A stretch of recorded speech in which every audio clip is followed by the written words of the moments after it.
Fabián caminaba sin rumbo por las calles húmedas de la ciudad. La lluvia ligera pegaba frío sobre su rostro cansado. En su mente, solo un peso insoportable, la deuda que los aplastaba a él y a Kayla, su novia embarazada. La amenaza de un desalojo inminente pendía como una sentencia fatal sobre su pequeño apartamento, donde apenas podían respirar. La incertidumbre se le clavaba en el pecho con cada paso, mientras la noche se hacía cada vez más oscura, reflejando su desesperación. Habían agotado todas las opciones. Amigos que antes les ayudaban ahora evitaban sus llamadas. Trabajos temporales, préstamos rechazados, incluso la caridad de los pocos conocidos se había secado. La cuenta bancaria vacía, y las pocas monedas que llevaba en el bolsillo parecían burlarse de su impotencia. Kayla necesitaba un lugar seguro para su bebé, y él no podía dárselo. Entonces, en un momento de agotamiento mental, un recuerdo oscuro emergió. La Deep Web, ese rincón anónimo y oculto donde los límites morales parecían diluirse. Fabián había navegado en esos dominios en su adolescencia, por simple curiosidad y diversión, pero ahora la idea tomó un matiz distinto. Una solución perversa y terrible que comenzó a moldearse en su mente. Sacó su teléfono viejo, con la batería a punto de morir, y conectó la VPN que había instalado años atrás. El proceso era lento, lleno de complicaciones, pero finalmente logró acceder a ese submundo digital. Entre los sitios prohibidos y anuncios extraños, un cartel en letras rojas capturó su atención. Servicio de sicario, bajo costo, resultados seguros, solo 50. El precio era casi ridículo, pero Fabián sintió que era la última oportunidad, la única salida para evitar que Kayla y su hijo nacieran en ese infierno. Con dedos temblorosos, escribió la solicitud. Eliminar a Kayla. Pulsó enviar, y el sitio le mostró un mensaje automático. Confirmar pago. Sin dudar, utilizó el poco dinero que le quedaba, transferido desde su cuenta, y esperó con el corazón latiendo en un puño. Pero mientras la desesperación y la culpa lo ahogaban, el teléfono sonó. Era una llamada inesperada. Fabián, su cuenta ha sido acreditada con $10,000 por el sorteo de banco. La incredulidad lo paralizó. La solución había llegado de forma absurda y tardía. Corrió de vuelta a su hogar con la intención de cancelar la orden, de detener lo inevitable. Pero al abrir la puerta, un disparo rompió el silencio y su mundo se desmoronó. Al escuchar el disparo, Fabián se quedó paralizado por un instante, el ruido resonando en sus oídos como un eco sin retorno. El olor a pólvora flotaba en el aire frío mientras sus manos temblorosas se aferraban al marco de la puerta. Temía lo peor. Pero aún así, empujó la puerta con fuerza. Lo que encontró lo dejó sin aliento. Kayla estaba en el suelo, temblando, con una mezcla de miedo y alivio en sus ojos. A su lado el casero yacía inmóvil, una mancha oscura extendiéndose sobre su ropa. El sicario, invisible hasta ese momento, había cumplido su encargo, pero no como Fabián esperaba. El hombre que debería haber muerto era el casero, no Kayla. El sicario, frío y profesional, había actuado con rapidez y sin contemplaciones, eliminando a quien abrió la puerta sin hacer preguntas, sin distinguir objetivos. Fabián sintió que el mundo se venía abajo. La desesperación que lo había impulsado a contratar aquel servicio se mezclaba ahora con un miedo atroz. No solo había puesto en riesgo la vida de Kayla, sino que había desatado una cadena de violencia que escapaba a su control. Con el dinero recién ganado, trataron de rehacer su vida. Cambiaron de casa, intentaron olvidar, pero las noches eran un tormento. Fabián no podía apartar de su mente la imagen del casero muerto, ni el frío de aquella llamada que había sellado el destino de todos. En la Deep Web, el sicario seguía activo, invisible y letal, recordándole que detrás de cada clic había consecuencias ineludibles. Los días siguientes fueron una pesadilla constante para Fabián. Cada vez que cerraba los ojos, veía el rostro inmóvil del casero, y la imagen de Kayla temblando en el suelo no le daba paz. El dinero parecía un regalo envenenado. Había conseguido la estabilidad que tanto anhelaban, pero el precio emocional era insoportable. Kayla notaba el cambio en él. Su mirada se había vuelto distante. Sus manos temblaban al tocar la barriga que crecía, y sus palabras eran a veces vacías, como si hablara con un extraño. Intentaba consolarlo, le pedía que olvidara, que miraran hacia adelante, pero Fabián sabía que esa sombra jamás se borraría. Una noche, mientras revisaba en silencio su teléfono, una notificación lo sobresaltó. Un mensaje anónimo, sin remitente, que solo decía: «El trato no termina hasta que se cumpla». Su corazón se aceleró, la sangre se heló. No había forma de saber quién lo había enviado, pero la amenaza era clara. La Deep Web, ese lugar oscuro y silencioso que solo había conocido en su desesperación, parecía seguir llamándolo, envolviéndolo en una red implacable de secretos y peligros. Fabián sabía que había abierto una puerta que no podría cerrar fácilmente. Y aunque quería borrar aquella decisión, algo dentro de él sentía que el sicario no había terminado su misión. Las semanas que siguieron se convirtieron en un tormento lento y tortuoso para Fabián. Cada mañana despertaba con un nudo en la garganta y una ansiedad que le quemaba el pecho. La rutina diaria era una batalla contra sus propios demonios. Mientras Kayla se dedicaba a preparar la llegada del bebé, él se hundía más en un mar de culpa y paranoia. El dinero del premio había sido una bendición material, sí, pero no podía comprarle la paz. Con cada pago hecho para la nueva casa, con cada comida que compraba, sentía que el peso de su decisión aumentaba. Las paredes de su nueva casa parecían estrecharse, como si cada sombra escondiera un espectro. Fabián apenas dormía. El sonido de cada puerta que se cerraba o el crujido de las vigas le recordaban la fragilidad de su vida. Su teléfono, que antes había sido su herramienta para navegar en el oscuro mundo de la Deep Web, ahora se convertía en un instrumento de terror.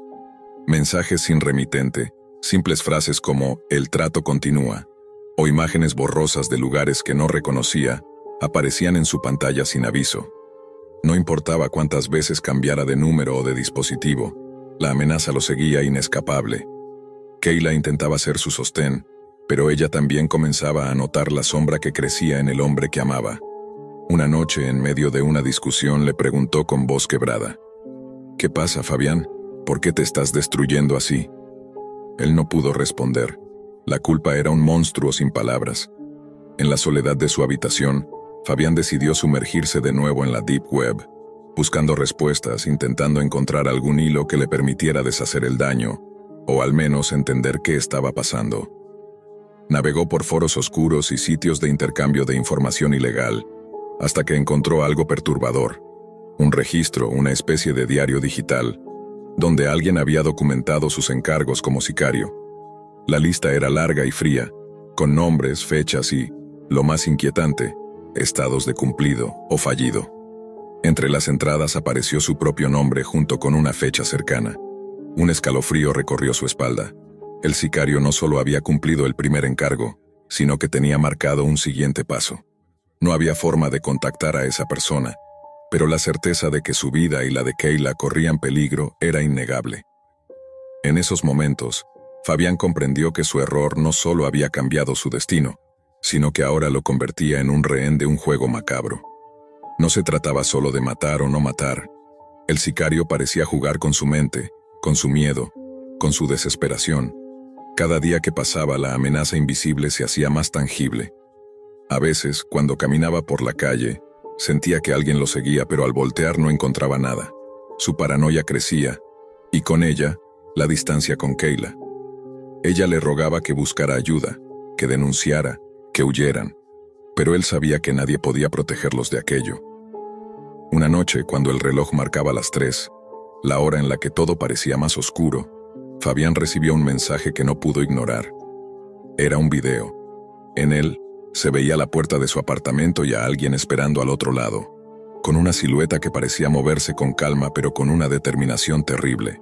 La pantalla se quedó en negro con un texto final: «Tu tiempo se acaba». Fabián sintió que el aire se le escapaba, su cuerpo congelado frente a la pantalla iluminada solo por el resplandor azul del video. La sombra en la puerta era más que una amenaza. Era la promesa de que el trato no era solo un negocio sin rostro, sino una cadena implacable de consecuencias que había desatado sin imaginar. Esa noche, Kayla lo encontró despierto, mirando fijamente la ventana sin poder parpadear. Ella se acercó con miedo, el vientre cada vez más evidente, y le preguntó con voz temblorosa: «¿Qué está pasando, Fabián? ¿Quién es ese hombre?» Él la miró, con lágrimas acumuladas y una mezcla de odio y desesperación. No es solo un hombre, Kayla. Es la oscuridad que liberé.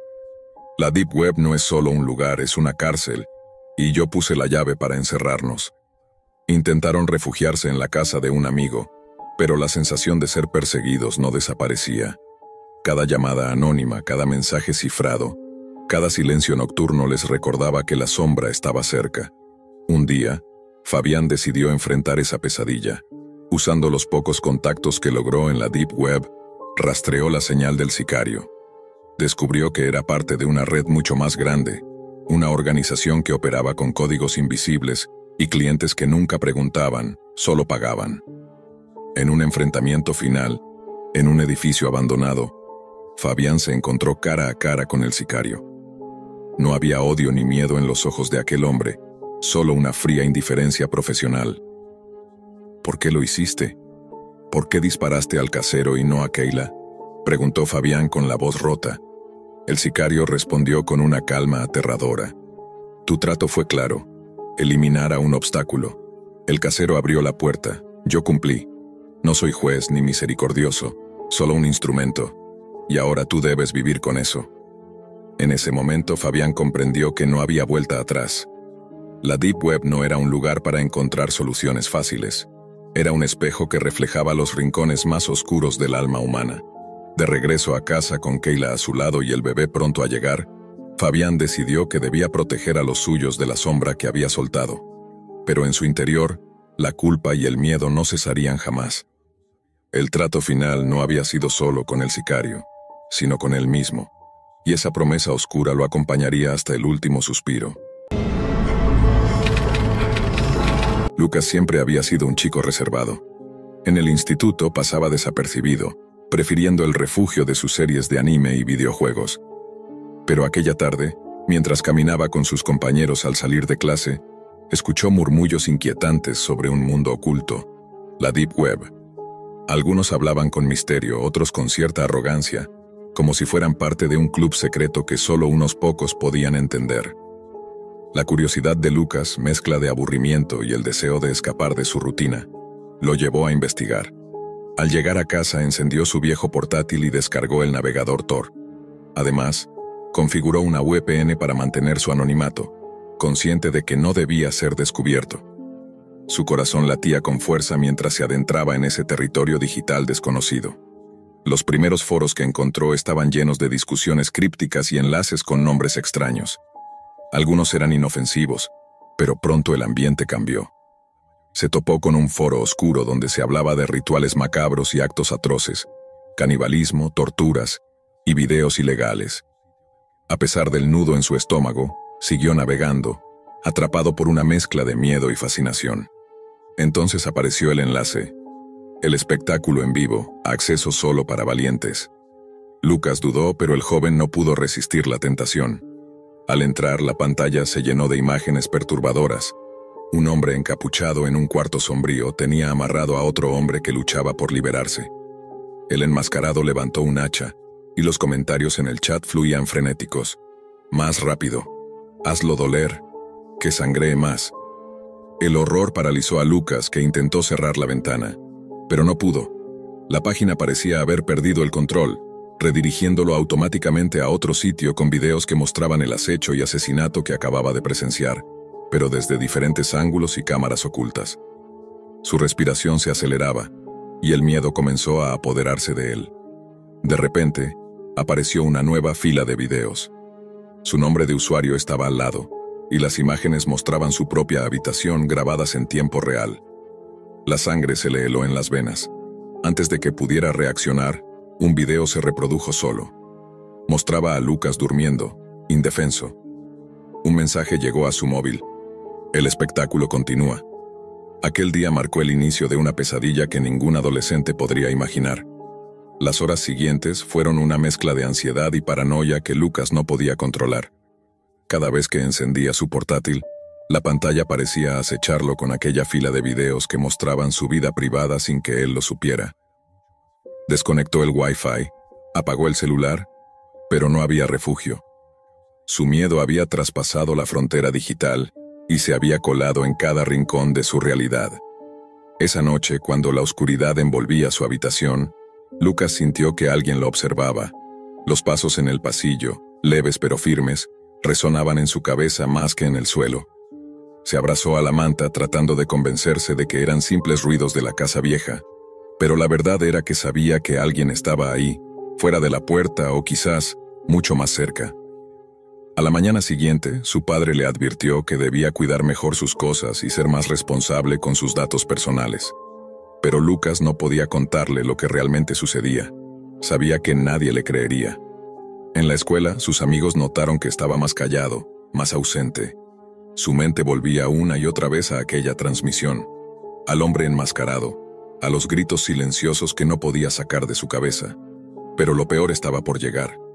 Un nuevo video apareció en su correo electrónico. Esta vez no era solo una grabación pasiva, sino un mensaje dirigido a él. En la pantalla, la cámara mostraba la puerta principal de su casa, grabada en tiempo real. Y luego, la silueta de una figura que se movía con sigilo, entrando sin hacer ruido. Lucas sintió un escalofrío que le recorrió toda la espalda. El mensaje era claro. No solo lo estaban observando, sino que habían cruzado la línea física. En ese momento entendió que había sido atrapado en un juego macabro que escapaba a su control.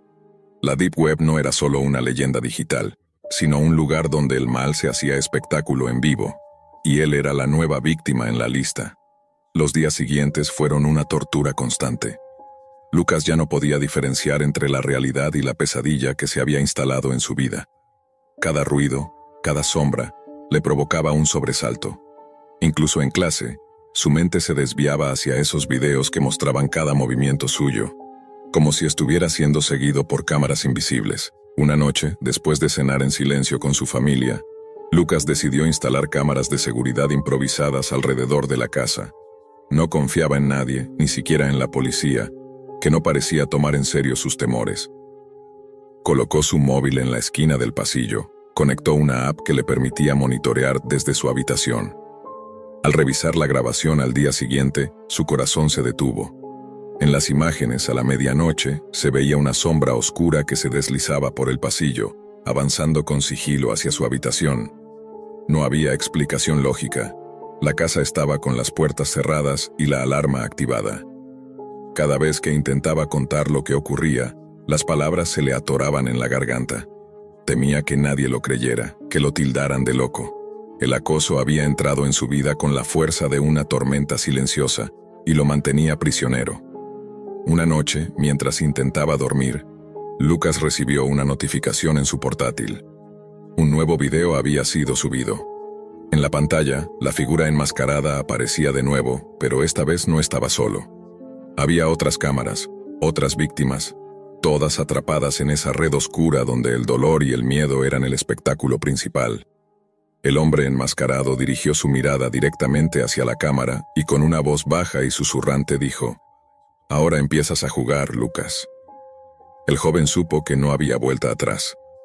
Las siguientes noches fueron un infierno sin descanso para Lucas. La sombra que había visto en el pasillo no era una simple alucinación ni un intruso común. Era el inicio de un acecho meticuloso, una danza macabra que lo dejaba sin aliento y sin esperanza. Una madrugada, cuando la casa estaba sumida en el silencio, Lucas escuchó el crujido familiar de pasos aproximándose. El corazón le latía con fuerza, paralizado por el terror. Intentó levantarse, correr, gritar, pero el miedo lo inmovilizaba. Antes de que pudiera reaccionar, la puerta de su habitación se abrió lentamente. Una figura oscura y encapuchada entró sin emitir sonido. Lucas quiso cerrar los ojos, fingir estar dormido, pero una mano fuerte y fría le cubrió la boca. El pánico lo dominó mientras era arrastrado hacia el sótano, donde las paredes parecían absorber toda la luz. Una vez allí lo ataron con cuerdas ásperas y frías. Frente a él, una cámara estaba encendida. Su lente reflejaba el terror en sus ojos. Supo que esa cámara no era para él, sino para la audiencia invisible y voraz de la Deep Web, que esperaba el espectáculo macabro que estaban por darle. El hombre enmascarado se acercó con el hacha mientras la transmisión en vivo comenzaba. Lucas, atrapado entre la impotencia y el horror, supo que su vida había cambiado para siempre. La cámara comenzó a emitir en vivo, y el chat se llenó rápidamente de mensajes. La oscuridad del sótano era apenas rota por una luz tenue que colgaba del techo, proyectando sombras inquietantes sobre las paredes desnudas.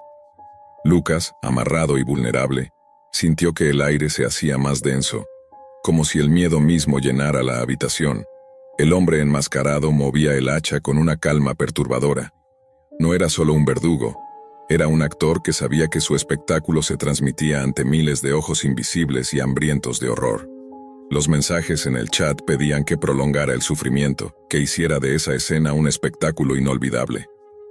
Mientras Lucas luchaba contra las cuerdas, el frío de la hoja rozaba su piel, y el sonido metálico del hacha despertaba ecos de desesperación en su mente. Su respiración se aceleraba, sus pensamientos se agitaban entre la esperanza y la certeza del final que se acercaba. Pero en medio de la oscuridad, una chispa de voluntad se encendió en él. Recordó las cámaras que había instalado en casa, los videos que mostraban cada movimiento del hombre enmascarado. Sabía que, aunque estaban en esa jaula de terror, tenía que encontrar una forma de comunicarse, de pedir ayuda.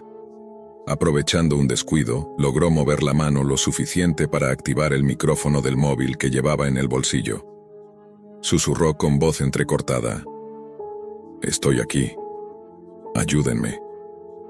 El chat, que hasta entonces era un griterío de crueldad, comenzó a mostrar mensajes de desconcierto, incluso algunos que pedían la intervención de las autoridades.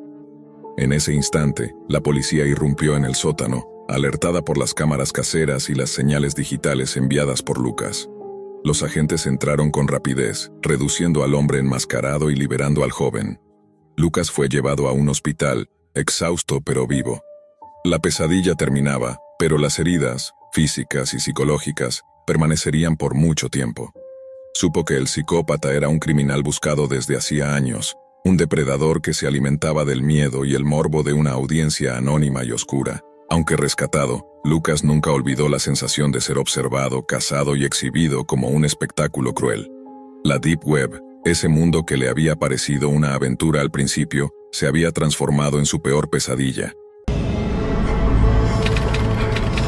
Nunca me imaginé que una simple búsqueda en la Deep Web pudiera arrastrarme al borde de una pesadilla. Mi nombre es Marco Espina, estudiante de informática en una universidad pública, y lo que estás a punto de leer no es una historia para asustarte. Es un aviso. Una advertencia. Todo empezó por aburrimiento. Estaba en segundo semestre, lleno de tareas monótonas y un entorno familiar insoportable. Mis padres discutían todo el tiempo, y el único lugar donde podía tener algo de control era mi cuarto, frente a la pantalla. Allí descubrí Tor, VPNs, y foros ocultos como rincones oscuros del Internet donde la moral se diluía y la curiosidad se alimentaba sin freno. Los primeros días en la Deep Web fueron decepcionantemente tranquilos. Foros filosóficos, venta de libros prohibidos, recetas extrañas, teorías conspirativas. Todo parecía un mito exagerado, hasta que una noche, pasadas las 3:00 AM, vi una publicación que no encajaba con el resto. Un hilo titulado «¿Cuánto cuesta hacer desaparecer a alguien en tu ciudad?». Los comentarios eran extraños, algunos parecían bromas de adolescentes, otros sugerían que todo era una especie de roleplay macabro. Pero uno en particular me erizó la piel. Servicio rápido, discreción total, se paga después del trabajo. Acompañado de un enlace que parecía muerto, salvo que, al copiarlo y pegarlo en la dirección exacta, me redirigió a un foro oculto, protegido con una pregunta de seguridad absurda. ¿Sabes guardar un secreto? Puse sí por instinto, sin pensar, y la pantalla parpadeó un segundo antes de mostrar un sitio con fondo negro y letras verdes, como salido de una película de los 90. No tenía nombre, solo una serie de publicaciones ordenadas por país y ciudad. Me deslicé hasta encontrar la mía, Valencia, Venezuela. La mayoría de los mensajes estaban vacíos o borrados, pero uno sobresalía. Trabajo completado, silencio asegurado. Entré, y lo que vi parecía escrito por alguien que creía estar dejando una reseña. Mi ex jefe ya no es un problema. Le dejé la dirección y una foto. 3 días después, el noticiero anunció un robo fallido con resultado fatal. Nadie sospechó. Gracias, Crono. Mi corazón latía fuerte. La idea de que alguien pudiera estar ofreciendo asesinatos por encargo en mi misma ciudad era absurda, pero algo dentro de mí quería probar si era real. Fue un impulso tonto, de esos que uno cree que están bajo control porque nada va a pasar de verdad. Decidí responder a un hilo nuevo con un seudónimo improvisado, Sebas99. Escribí un mensaje corto. Tengo un vecino que me hace la vida imposible, siempre pone música a todo volumen, se roba el wifi y me amenaza con sus amigos. Estoy harto. ¿Qué puedes hacer?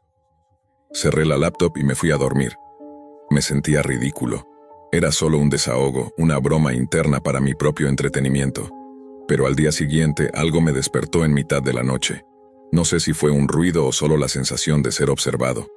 Encendí la computadora y la pantalla estaba encendida. No la había dejado así, abierta como si alguien la hubiese usado. Y ahí estaba, el blog de notas, sin mi intervención, con un mensaje que no recordaba haber escrito. No vuelvas a jugar con lo que no entiendes, Marco. Me congelé. No había puesto mi nombre real en ningún lado, ni en el mensaje ni en el correo usado para acceder a los foros. Y sin embargo, ahí estaba, como si alguien hubiera estado dentro de mi PC. Cerré el programa, desconecté el Wi-Fi y me quedé paralizado frente al monitor. A los pocos segundos, el blog se volvió a abrir. Otro mensaje. Ya tengo la dirección, observa. Mi instinto fue correr hacia la ventana. Mi cuarto da directo a la calle. Y justo entonces, un coche viejo, un Pontiac gris que jamás había visto en el barrio, se detuvo frente a la casa de mis vecinos, los Ferrer. Vivían 3 personas allí, el padre, la madre y su hija pequeña. El auto no tenía placas visibles. De él bajó un hombre alto, con capucha, caminando como si supiera exactamente a dónde ir. Quise convencerme de que no tenía nada que ver. Tal vez era una coincidencia. Tal vez alguien venía a visitar o entregar algo. Pero entonces lo vi. Llevaba guantes. No tocó el timbre. Simplemente empujó la puerta que no sé si estaba abierta o si la forzó. Entró. Y no salió. Minutos después, gritos. 3. Unos segundos entre cada uno. Luego, silencio. Un silencio pesado, viscoso. No me moví. No respiré. Vi al hombre salir con calma, como si nada hubiera pasado. Subió al coche. Se fue. Me quedé ahí, frente a la ventana, temblando, sin entender del todo lo que acababa de presenciar. Quería pensar que mi mente lo había inventado. Pero entonces, el blog volvió a abrirse. Solo una línea esta vez. Trabajo completado. Ahora págame. $5,000 o eres el siguiente. Sentí un frío metálico recorrerme la espina dorsal. Cerré el blog de notas, pero se volvió a abrir automáticamente. El cursor parpadeaba como si alguien estuviera todavía allí, esperando mi respuesta. Moví el mouse, traté de desconectarme de la red, pero el cursor no respondía. Luego apareció otra línea. No intentes correr, ya estoy dentro, y no solo en tu PC. Cerré la laptop de golpe como si eso pudiera romper la conexión, apagar el peligro, borrar lo que acababa de ver. Me llevé las manos a la cabeza, sudando, jadeando, con el corazón latiendo como un tambor de guerra. Era real. No era un juego, no era un foro de bromas. Ese tipo, Crono o quien fuera, había asesinado a los Ferrer. Y lo había hecho por un mensaje que yo envié, que yo provoqué. Una broma, una estupidez. Pasaron los minutos. Llamar a la policía no era una opción. ¿Qué iba a decirles? ¿Que había contratado a un asesino sin querer y que ahora me estaba extorsionando? ¿Que me hackearon porque abrí un foro en la Deep Web? Era como firmar mi propia sentencia de cárcel, o de algo peor. Amaneció. Las patrullas llegaron. El vecindario despertó entre murmullos, gritos y sirenas. Las noticias hablaron de un robo con violencia y un ataque dirigido sin testigos ni cámaras. Lo pintaron como una tragedia fortuita, sin pistas. Nadie pensó en mí. Nadie me miró. Nadie sospechó que el chico de al lado había sido la causa. O al menos no todavía. Volví a encender la laptop. No tenía opción. Necesitaba saber si esto iba a terminar o si recién comenzaba. Me conecté con el VPN, abrí Tor, regresé al foro. Estaba borrado. Todo. Ni rastro del hilo, ni rastro de Crono, ni del mensaje que yo había dejado. Como si nunca hubiera existido. Pero el blog se abrió de nuevo. Esta vez, con un archivo adjunto, un PDF. Lo abrí. Era una factura. Trabajo completado, 5,000 USD. Cliente Marco Espina. Fecha límite, 7 días. Abajo, una lista de métodos de pago, criptomonedas, cuentas ofuscadas. todas irreconocibles para mí. ¿Cómo pagaría eso? ¿Cómo conseguiría esa cantidad? Estudiaba con una beca miserable. Vivía con mis padres. No tenía tarjetas. Ni siquiera sabía cómo mover criptos sin que me atraparan.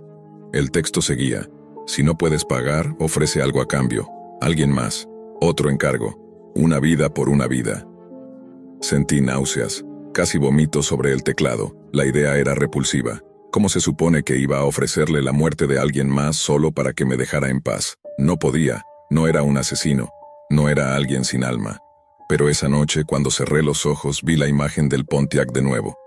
Vi los gritos apagados. Vi el hombre salir con las manos vacías. Y supe que si no hacía algo volvería. Esta vez por mí. No dormí.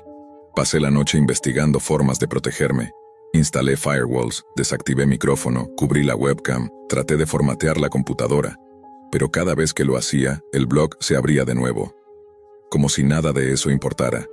En algún momento apareció una nueva línea. No se trata de tu máquina. Estoy en ti. Era como si lo disfrutara. Como si jugara conmigo. Comencé a ver sombras donde no había. A dudar de mis pasos. A revisar la cerradura 2, 3, 10 veces. A sentir que alguien me seguía al salir de clase. Incluso llegué a pensar que mis padres me miraban con sospecha. Podían notar el cambio en mí, podían oler la culpa en mi piel. Pasó el segundo día, luego el tercero. La factura seguía sin pagarse. Entonces recibí un correo en una cuenta antigua que no había usado en años, sin asunto, solo un archivo adjunto, una foto, mi universidad, tomada desde lejos, desde un ángulo imposible, y otro mensaje corto: te estoy esperando, día 4. Tuve que dejar de asistir a clases. Inventé que estaba enfermo, me encerré, a oscuras, comía lo mínimo. Dormía a ratos, mi celular se calentaba sin razón. Mi cuenta de correo principal fue bloqueada sin explicación. Los aparatos electrónicos de mi casa comenzaron a comportarse de forma errática. La televisión se encendía sola, la radio cambiaba de estación cada madrugada, incluso el reloj digital parpadeaba a las 3:33 sin razón. Y el blog siempre aparecía, siempre con un mensaje, siempre recordándome: día 5. ¿Pagas o condenas? Mi mente empezó a quebrarse, el estrés me carcomía. Imaginé ir a la policía, pero entonces otro correo, esta vez con un video corto. Abrí el archivo temblando. Era mi madre, caminando por el supermercado, filmada desde lejos como una cámara de vigilancia clandestina, acompañada por otro mensaje: día 6. ¿Te queda alguien más? No sabía qué hacer. El día 6 terminó con mi mente hecha trizas. No podía comer, no podía dormir. Me sentía acorralado como un animal. Las palabras ¿te queda alguien más? Resonaban en mi cabeza con una mezcla de amenaza y propuesta. Como si me estuviera ofreciendo la salida más vil, entregar a alguien más a cambio de mi vida. ¿Pero a quién? ¿Cómo? Al llegar el día 7, el blog apareció por última vez. Esta vez con un reloj en cuenta regresiva, 23:59, 23:58. Debajo, una línea final. Última oportunidad, alguien por ti, o tú. Entonces hice algo que ni yo mismo entiendo del todo. Tal vez fue miedo, tal vez desesperación, tal vez ya estaba roto. Abrí el foro nuevamente y escribí un mensaje en un hilo nuevo. Conozco a alguien que debería desaparecer. No me preguntes por qué. Solo lo haré bien esta vez. Vive solo, se comporta raro, nadie lo echará de menos. Adjunté una foto que tenía guardada de Álvaro, un compañero de clases. Era alguien que apenas hablaba, un chico solitario y de aspecto siempre apagado. No era mi amigo, apenas lo conocía, pero sabía que vivía cerca del campus, que no tenía familia cercana y que nadie haría muchas preguntas si desaparecía. Presioné enviar y vomité de inmediato. La cuenta regresiva desapareció. Pasaron horas, silencio. Ni el blog, ni un mensaje, ni un archivo nuevo. La laptop quedó en negro. Por un momento pensé que tal vez lo había logrado. Tal vez esa decisión había detenido todo. Había elegido entre el infierno o la tumba, y elegí sobrevivir. Al día siguiente, la noticia corrió en los pasillos de la universidad. Un estudiante había sido encontrado sin vida en su apartamento, sin signos de robo, sin testigos. El nombre era Álvaro. Sentí un frío hueco en el pecho. Había funcionado. El sicario lo había hecho, de nuevo. Pero esa noche recibí un último mensaje en el blog, breve, implacable. Pago recibido, el contrato ha sido extendido, ahora trabajas para mí. Pensé que el horror había terminado, pero no, era solo el comienzo. Ahora cada semana recibo nombres, fotos, direcciones, gente al azar, gente que, si me niego a reenviar o a justificar, desaparece igual, pero no sin consecuencias. El día que ignoré un mensaje, vi a un desconocido rondar la casa de mi hermana. Otro día me enviaron una foto de mi propio cuarto tomada desde adentro mientras yo dormía. He intentado huir, cambiar de país, tirar el celular, quemar la laptop. Nada sirve. El blog siempre vuelve. El nombre Crono siempre reaparece, como una sombra que no se disipa. Y ahora tú estás leyendo esto. Tal vez por curiosidad, tal vez por aburrimiento como yo al principio. Si llegaste hasta aquí, recuerda, no hagas preguntas en la Deep Web, no juegues con lo que no entiendes, porque el precio de la curiosidad puede ser una vida, o muchas. Amanda apenas cerraba el ciclo de sus 21 años, y la realidad era mucho más dura que cualquier sueño de juventud. Su departamento era pequeño, casi vacío, con paredes que parecían absorber el frío y la humedad del otoño que había empezado a instalarse en la ciudad. Los días se le hacían eternos y cada centavo contaba. Trabajar en aquel supermercado no alcanzaba, y las cuentas se amontonaban como sombras al acecho. Una tarde, mientras acomodaba unos productos en las estanterías, un hombre llamado José se le acercó con una sonrisa que parecía demasiado confiada para ser sincera. Él era cajero en la misma tienda, pero algo en su mirada denotaba que conocía secretos que Amanda aún no imaginaba. «Tengo algo para ti», le dijo con voz baja. «Un trabajo mejor. No preguntas, no complicaciones. Te doy un adelanto de $1000 para que empieces». La oferta era tentadora, casi una tabla de salvación en medio del naufragio que era su vida, pero algo en el tono de José la hizo dudar. Aún así, el dinero era dinero, y Amanda no estaba en posición de rechazar. Esa misma noche, con el dinero aún caliente en sus manos, José le envió un enlace y unas instrucciones simples pero estrictas. Entrar al sitio llamado Todo Natural en la Deep Web.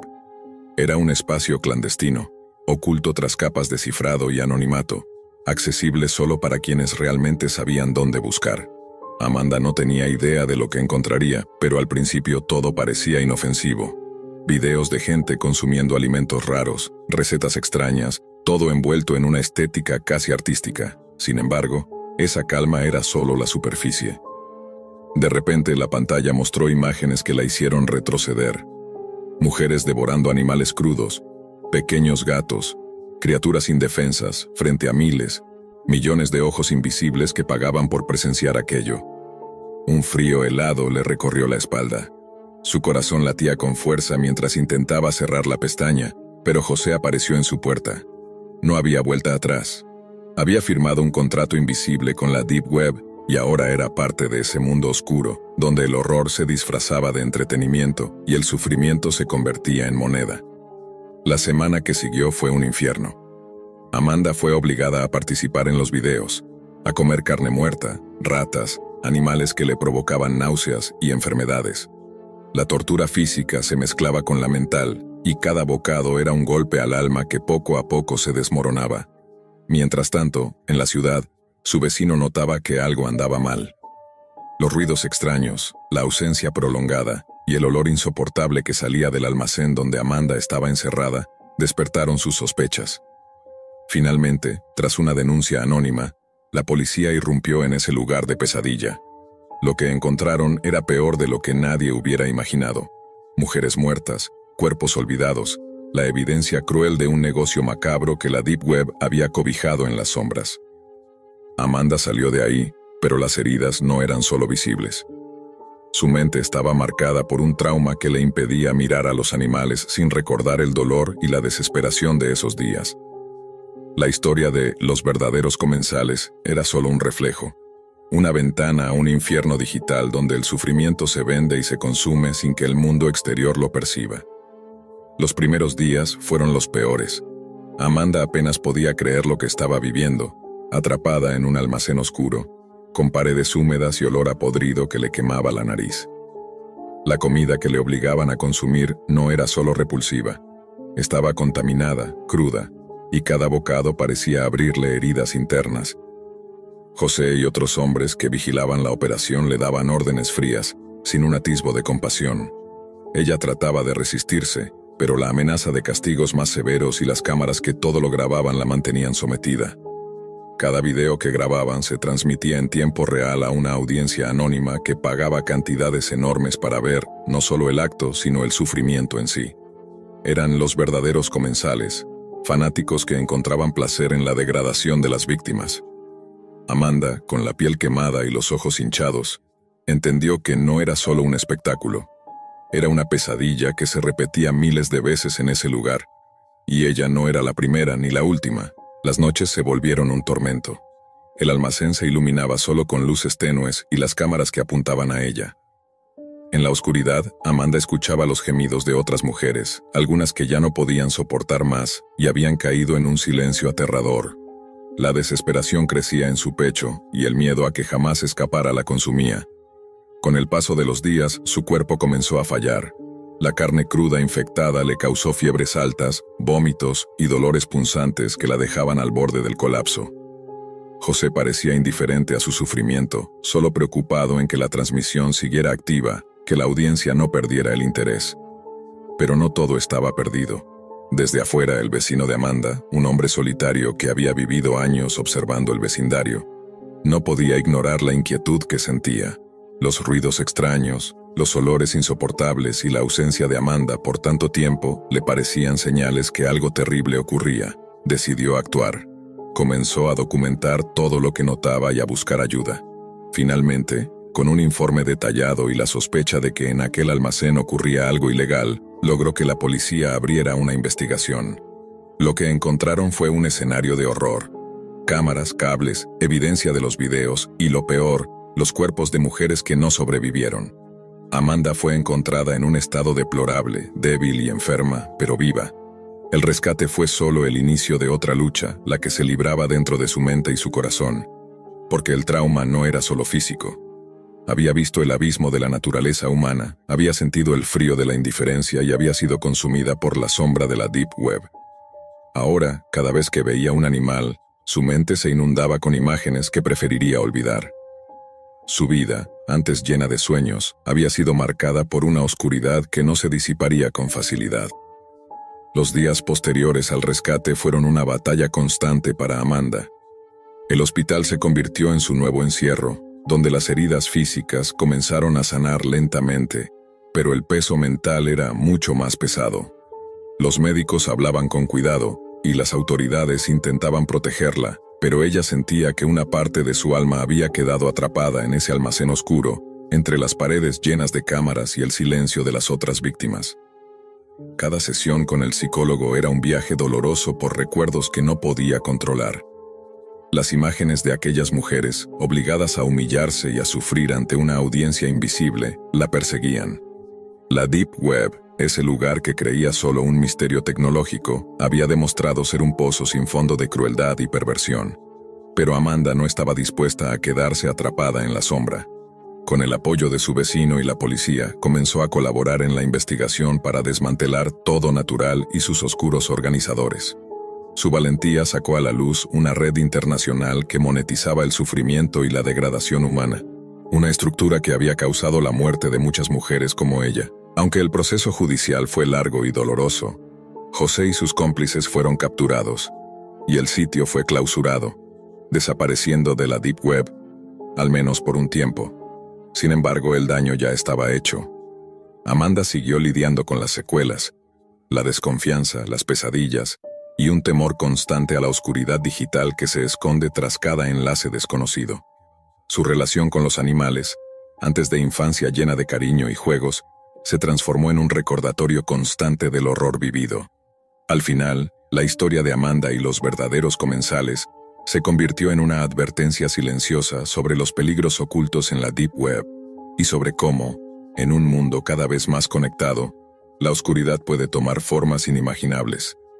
El mal no siempre es visible, y a veces quienes lo sufren quedan atrapados para siempre en un silencio que nadie quiere escuchar. No es fácil concentrarse cuando los gritos traspasan las paredes, cuando las palabras entre tus padres se vuelven cuchillos invisibles. Por eso Ángel pasaba más tiempo en la biblioteca pública que en su propia casa. Allí, entre estanterías polvorientas y el olor rancio del papel viejo, encontraba un silencio que parecía hecho a medida. Había aprendido por su cuenta a moverse por los rincones ocultos de Internet. La VPN gratuita que usaba tenía sus límites, pero con algo de astucia podía sumergirse en sitios que no eran accesibles para cualquier curioso. No lo hacía por rebeldía ni por morbo, lo hacía por distracción. Por sentir que, aunque todo a su alrededor se desmoronara, todavía podía controlar algo, aunque fuera un cursor en una pantalla. Aquella tarde, mientras el cielo afuera empezaba a teñirse de naranjas, navegaba por foros oscuros sobre tecnología prohibida y teorías conspirativas. Uno de los enlaces lo condujo a un sitio minimalista, con un diseño tan rudimentario que parecía abandonado. En la parte superior, un título en mayúsculas, Noticias de mañana. Los titulares no parecían gran cosa. Fuerte granizada sorprende a pescadores en Tailandia. Tensión política aumenta en frontera oriental de Ucrania. Empresa de IA lanza herramienta que predice comportamiento de usuarios con 89% de exactitud. Pero uno lo hizo detener el scroll. No por su contenido, sino por la fecha. 6 de agosto, 2025. 3 días adelante. Hallan cuerpo de mujer mutilado en las afueras de San Bartolomé. La escena, descrita por testigos como obra de una bestia, genera conmoción en la comunidad. San Bartolomé era su ciudad.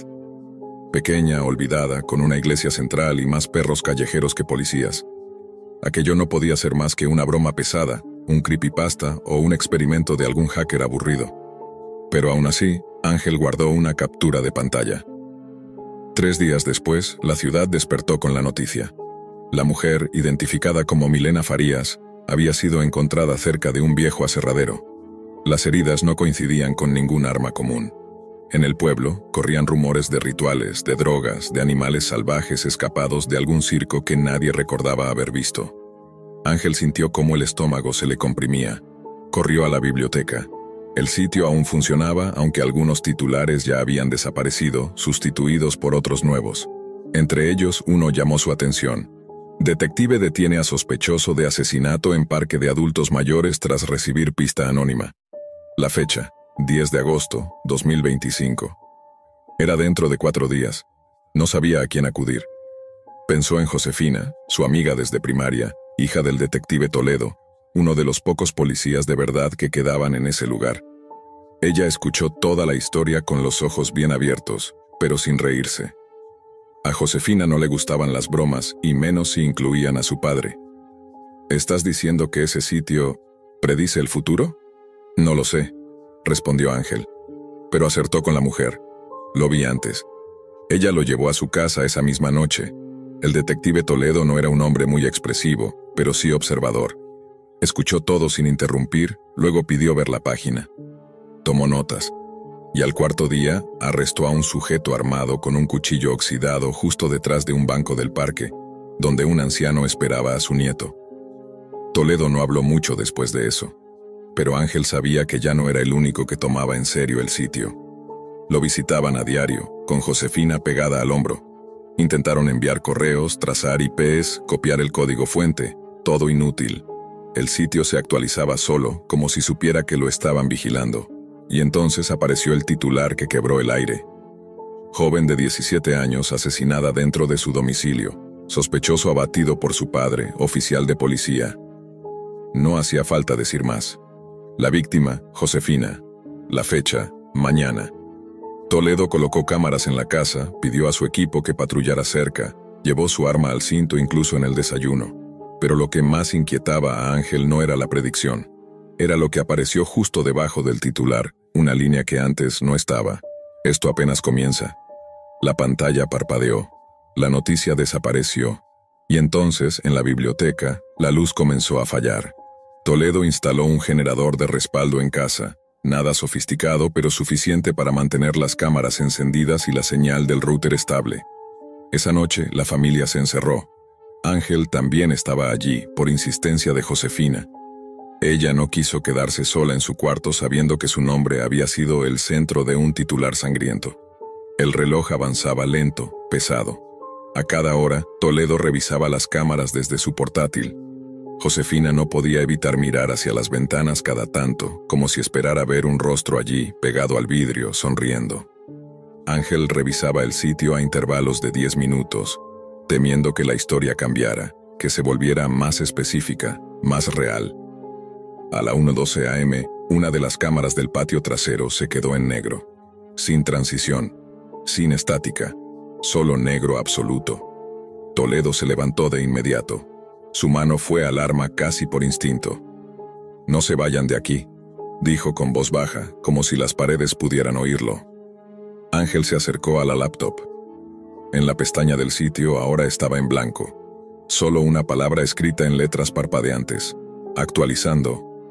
Toledo cruzó el pasillo, se asomó por la ventana de la cocina que daba al jardín. Nada. Ni ramas moviéndose, ni grillos. Demasiado silencio. La segunda cámara, la del garaje, se apagó justo cuando Josefina se levantaba para seguir a su padre. Ángel la detuvo del brazo. «Quedémonos aquí, esto no es normal». «Tampoco lo es quedarnos esperando», respondió ella conteniendo las lágrimas. Toledo no tardó en volver. Traía el rostro tenso y los nudillos blancos alrededor del mango del arma. «Hay alguien afuera. No puedo verlo, pero lo siento. Se mueve rápido. Demasiado rápido. No es un ladrón». Las cámaras del interior seguían funcionando. O al menos eso parecía. Pero en la pantalla del portátil, la pestaña del sitio web había vuelto a cargarse. Esta vez no había noticias, solo un titular en rojo. Tiempo restante, 0:37:12. «¿Qué significa eso?», preguntó Josefina. «Una cuenta regresiva», respondió Ángel sin necesidad de calcular nada. El detective cerró todas las puertas, apagó las luces del pasillo y se posicionó frente a la entrada principal. Por un momento, Ángel pensó que quizás todo terminaría sin que nada pasara. Pero entonces, desde el cuarto de servicio se escuchó el sonido de un vaso estrellándose contra el suelo. Todos se giraron al mismo tiempo. «Esa puerta estaba cerrada», murmuró Toledo. Pero ya no lo estaba. El pomo giraba lentamente. Ángel tomó un cuchillo de cocina. Su mano temblaba. Josefina no tenía armas, solo un celular, al que no podía sacarle señal desde hacía 20 minutos. El pomo giró por completo. La puerta se abrió 1 centímetro, luego 2. Toledo apuntó. Gritó que se identificaran. Nadie respondió. Cuando finalmente empujó la puerta, no había nadie adentro. Ni en los estantes, ni bajo la mesa. Todo parecía igual. Todo, excepto por la palabra escrita con carbón en la pared opuesta. No puede evitarse. Detrás de ellos, la laptop volvió a emitir un pitido. La cuenta regresiva ya marcaba menos de 20 minutos, y había un nuevo titular. Esta vez, uno que no Ángel ni Josefina pudieron entender del todo. Sujeto no identificado interfiere con la secuencia, ajustando variables. La página parpadeó y por primera vez mostró una fotografía. Una imagen en baja resolución, en blanco y negro, como de cámara de seguridad. Mostraba una habitación, el cuarto de Josefina, pero no era en el presente. Era de mañana. En la foto el cuerpo de alguien yacía en el suelo, rodeado de sangre. Pero el rostro era el de Ángel. «¿Eso es ahora?», preguntó Josefina con voz apenas audible. Ángel no contestó. Una línea de texto comenzó a escribirse sola, justo debajo de la imagen. «El observador ha sido observado». Y como si fuera una señal, las luces se apagaron todas a la vez. La oscuridad no fue completa. Desde el pasillo se filtraba una luz roja tenue, pulsante, que parecía provenir de ninguna fuente visible, como un latido lento e irregular.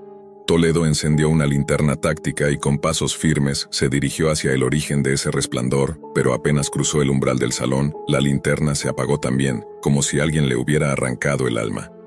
Ángel y Josefina no sabían si quedarse o correr. La pantalla del portátil volvió a encenderse con fuerza, mostrando una transmisión en vivo. La cámara estaba colocada en un ángulo alto, como si flotara en la esquina del techo. Mostraba su propia casa, su sala, ellos mismos. En tiempo real. La transmisión tenía una línea de texto abajo. Sujeto 3 identificado, secuencia iniciada. «¿Qué mierda es esto?», susurró Josefina. «Nos están grabando, ahora», dijo Ángel retrocediendo hacia la pared. «No desde afuera, desde adentro». En ese instante, la cámara de la transmisión comenzó a desplazarse. Lentamente, como si flotara por el aire, avanzaba por el pasillo hacia donde estaban. Ellos podían verse en la pantalla siendo observados. Era una doble conciencia, como si el sitio los mirara desde adentro del código. Toledo regresó del pasillo con sangre en la cara, un corte diagonal en la ceja. Se había enfrentado con algo que no alcanzó a describir. Solo alcanzó a decir, no es un hombre, no es humano. Entonces algo cayó pesadamente sobre el tejado. El golpe retumbó por toda la estructura como una campana siniestra. Luego otro, y otro, como si varias extremidades caminaran a gatas sobre la casa. Se escuchaban uñas, garras o algo parecido, rascando el zinc y arrastrándose en dirección a la parte trasera. Josefina corrió al cuarto de su padre, abrió el cajón de metal donde guardaba una segunda pistola. Se la entregó a Ángel sin decir palabra. En la pantalla, la transmisión mostraba ahora una nueva imagen. Una cuenta regresiva marcaba menos de 5 minutos. Pero lo peor era el nuevo titular. Final confirmado, el archivo ha sido leído. La transmisión cambió abruptamente. Mostró el rostro de una figura, oscura, incompleta. Tenía forma humana, pero no lo era. Su cara parecía hecha de múltiples fragmentos de rostro, todos mal unidos, como si alguien hubiera creado un collage con piel real. Ojos en lugares incorrectos, una sonrisa cosida. Detrás, fuego, humo. Eso no es una criatura, dijo Ángel. Es algo que no debería existir. Toledo cargó su arma. Tomó posición frente a la puerta principal, justo cuando la chapa comenzó a girar sola. No dejes que la toque, le dijo a Josefina. Pase lo que pase. La puerta estalló hacia adentro. Un viento oscuro, como de vacío, recorrió la casa. Y entonces la criatura entró. No caminaba, flotaba, pero dejando marcas quemadas en el suelo. Tenía forma humana, pero sus ojos no estaban vacíos. Estaban llenos de datos, códigos, líneas de texto, estructuras lógicas que se movían como gusanos. Era como si el sitio mismo hubiera cobrado forma. Toledo disparó. 1, 2, 3 veces. Ningún impacto parecía afectarla. La criatura avanzó directo hacia Josefina. Ángel intentó disparar, pero su mano no reaccionaba. El arma temblaba, bloqueada por el miedo puro, como si el cuerpo se negara a enfrentar aquello. Entonces, Toledo se abalanzó sobre la entidad, le gritó a Josefina que corriera. El último disparo sonó hueco, y en un instante, todo se detuvo. Silencio. Oscuridad. Un clic. Ángel abrió los ojos. Estaba solo. Josefina no estaba. Tampoco Toledo. El cuarto había cambiado. Era más grande, más blanco, sin puertas ni ventanas. En el centro, una única computadora encendida. En la pantalla, el sitio web. Solo un titular. El nuevo reportero ha sido seleccionado. Ángel se acercó. El sitio tenía una nueva sección. Escribe la siguiente noticia. Una caja de texto. Un cursor parpadeando. Abajo, una nota. Toda predicción necesita una voz. Ángel intentó salir del cuarto. No había salida. Intentó apagar el equipo. No podía. La página no respondía al teclado, solo al pensamiento. Las palabras comenzaron a aparecer solas, como si alguien, o algo, escribiera a través de él. En las próximas 24 horas una tragedia ocurrirá en una pequeña ciudad del sur.